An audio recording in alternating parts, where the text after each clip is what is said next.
Good morning mga kababayan! Kumusta po kayo? I hope that all is well.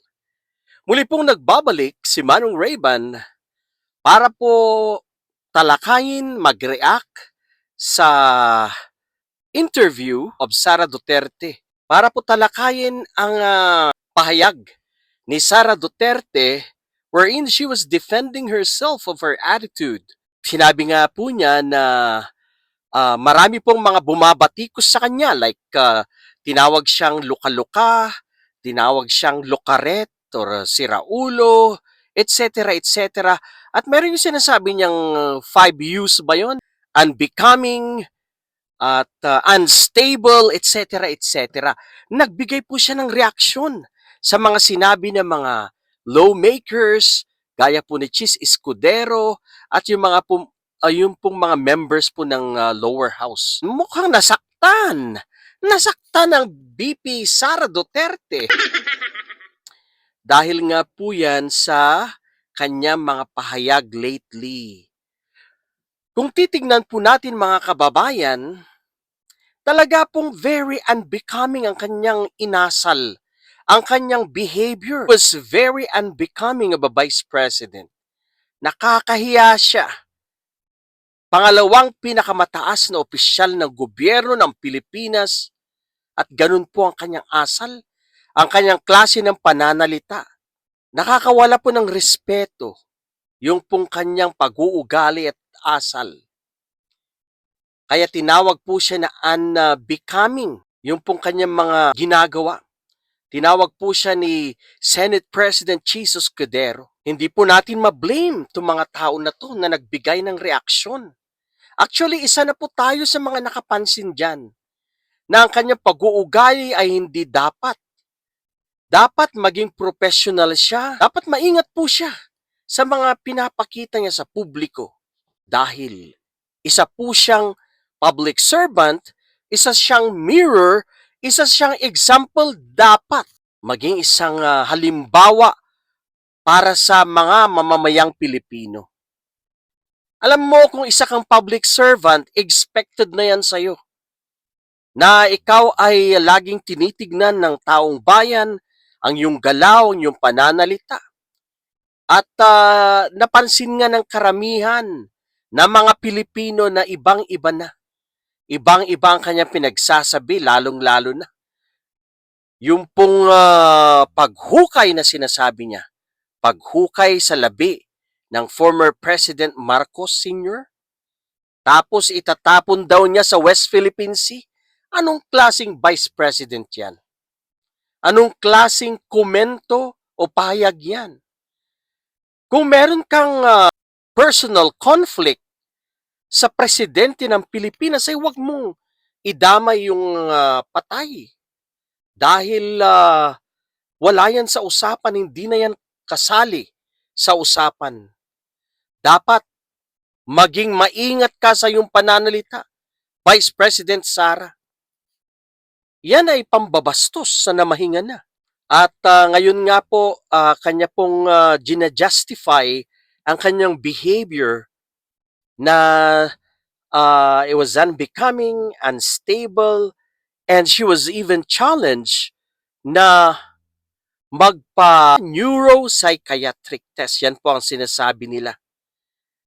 Hinihimok na mga lawmakers magpa-test ang ating Vice President. Sabihin na po natin parang tingin ko po dyan ay may halo pong tease or pagbibiro yung mga lawmakers. Dahil nga po, hindi po nababagay sa kanya yung pinakita niyang pag-uugali. Kaya po siya sinabihan ng ganun. At yun nga po, she is taking it personally, and it seems to me na nasaktan ang Vice President. At meron po siyang pares back. Sabi niya, all right, I'll do that. Gagawin ko magpa-drug test, gagawin kong magpa-neuropsychiatric test. Pero ang hamon niya daw sa mga bagitong, mga lawmakers, especially, ay magpa-drug test daw po sila ngayon na. Yan ang kanyang hamon.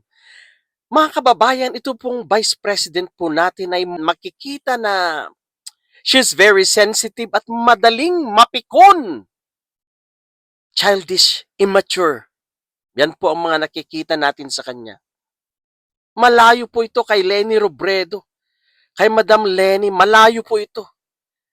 Hindi po ito pag iniluklok po natin yan sa pwesto, parang nagluklok po tayo ng taong kalye. Ang kanyang pananalita, ang kanyang demeanor ay hindi po nararapat para sa isang public servant. Wala po, malayo po siya sa dating Vice President.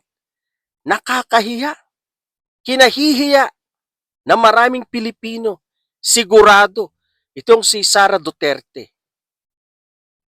Hindi po katanggap-tanggap ang kanyang pag-uugali, the way how she deal with things. Parang bata at madali pong mapikon at kanya pong pinapatulan ang mga criticisms. Katulad din po ito ng tatay niya. Kaya wala pong pinag-iba itong Sara Duterte at Digong Duterte na to. Mag-ama nga sila.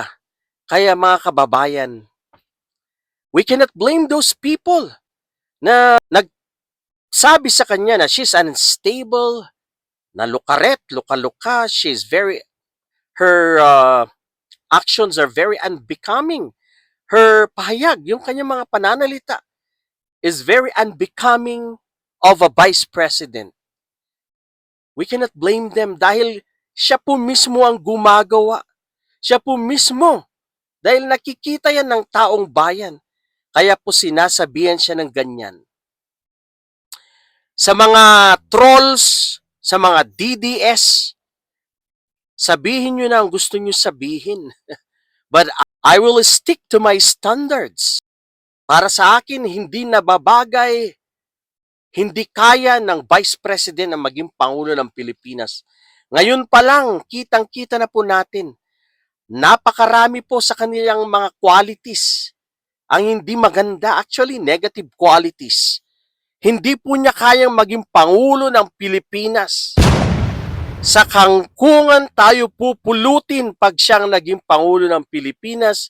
Maraming mga mamamayan ang maaabuso nito pag siyang naging Pangulo. Human rights violations for sure. Yan po ang mangyayari. At maghahari ang takot. Mananakot po yan. Ganyan ang style niya. Kagaya po ng tatay niya. Ganun po. Ganun po sila. Takutin ang taong bayan para po hindi magsalita. Para sumunod na lang. Ganyan ang klase ng kanyang leadership. Kaya nasa sa atin po yan kung yan ang gugustuhin natin. Pero para po sa akin, wag na po, never again. Never again sa mga Duterte. Sapagkat 6 na taon na tayo po'y binudol, tayo po'y inabuso ng nakaraang administrasyon. Nagkawala-wala ang pera ng bayan at marami po ang namahinga, ang pinaslang dahil sa peking giyera kontra sa droga na yan.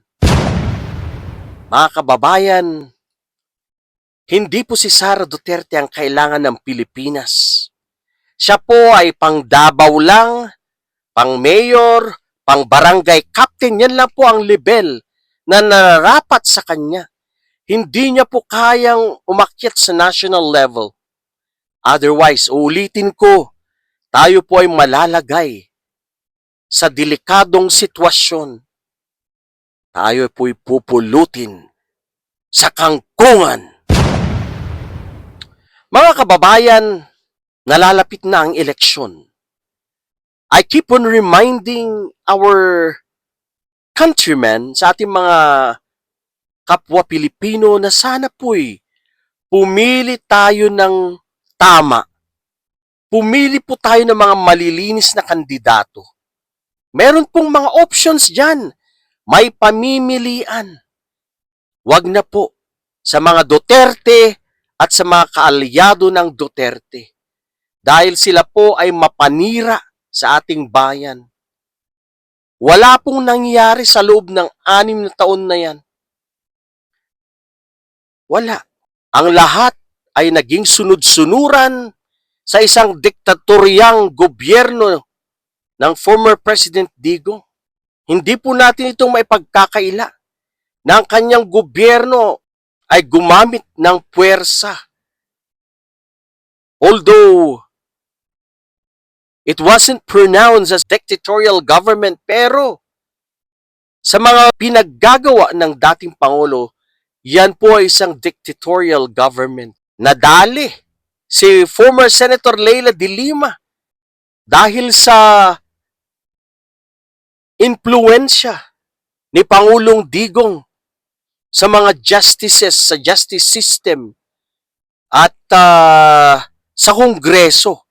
Kaya dinali, pinakulong si Senator Leila de Lima. At nakikita po natin na pag si Sara Duterte ay nakabalik sa Malacanang, mas lalo po yan kaysa sa tatay niya. Mas lalo, grabe po yan, sigurado. Dahil sa pag-uugali niya, nakikita natin ngayon na delikado po ang kalagayan ng Pilipinas sa kamay ng isang Sara Duterte. Kaya mga kababayan, mabuti naman at pinapakita na niya ngayon ang kanyang misdemeanors. Madali na lang po ang mamili sa 2028 election kung andyan pa siya. Dahil pwede po siyang ma-ship sa the Netherlands, sa The Hague. Dahil siya po'y nasasangkot. Sinangkot po ni Las Cañas na siya po nagsimula ang tukhang sa Davao City at siya ang nagpasimula sa tukhang na yan. Nanggaling sa kanya ang tukhang na yan. Kaya hindi po malayo na ito po ay masangkot at maimbestigahan din sa the Netherlands, sa The Hague. Kung hindi man po kasabay ng kanyang ama, ay maari pong susunod siya sa kanyang ama sa the Netherlands. Kaya tayo po'y nananalangin na sana'y lumabas na ang warrant of arrest.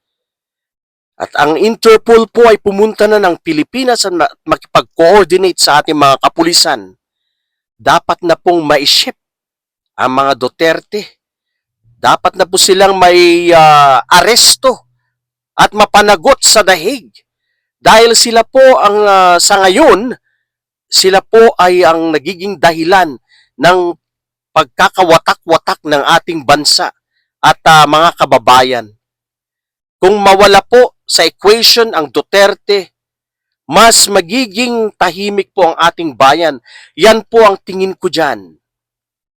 Dahil po sa mga Duterte, sila po ang nagiging sanhi ngayon ng kaguluhan. Filipinos are divided because of them, because of this family. Kaya mga kababayan, please, maging matalino, isipin po natin ang kaginhawaan para sa ating bayan at para sa ating mga kapwa Pilipino. Wag na sa mga Duterte, enough is enough. Wag na po nating ibalik sa pwesto ang mga Duterte at ang kanilang mga kaalyado gaya ng miyembro ng PDP. Isa-isa po natin silang ibasura.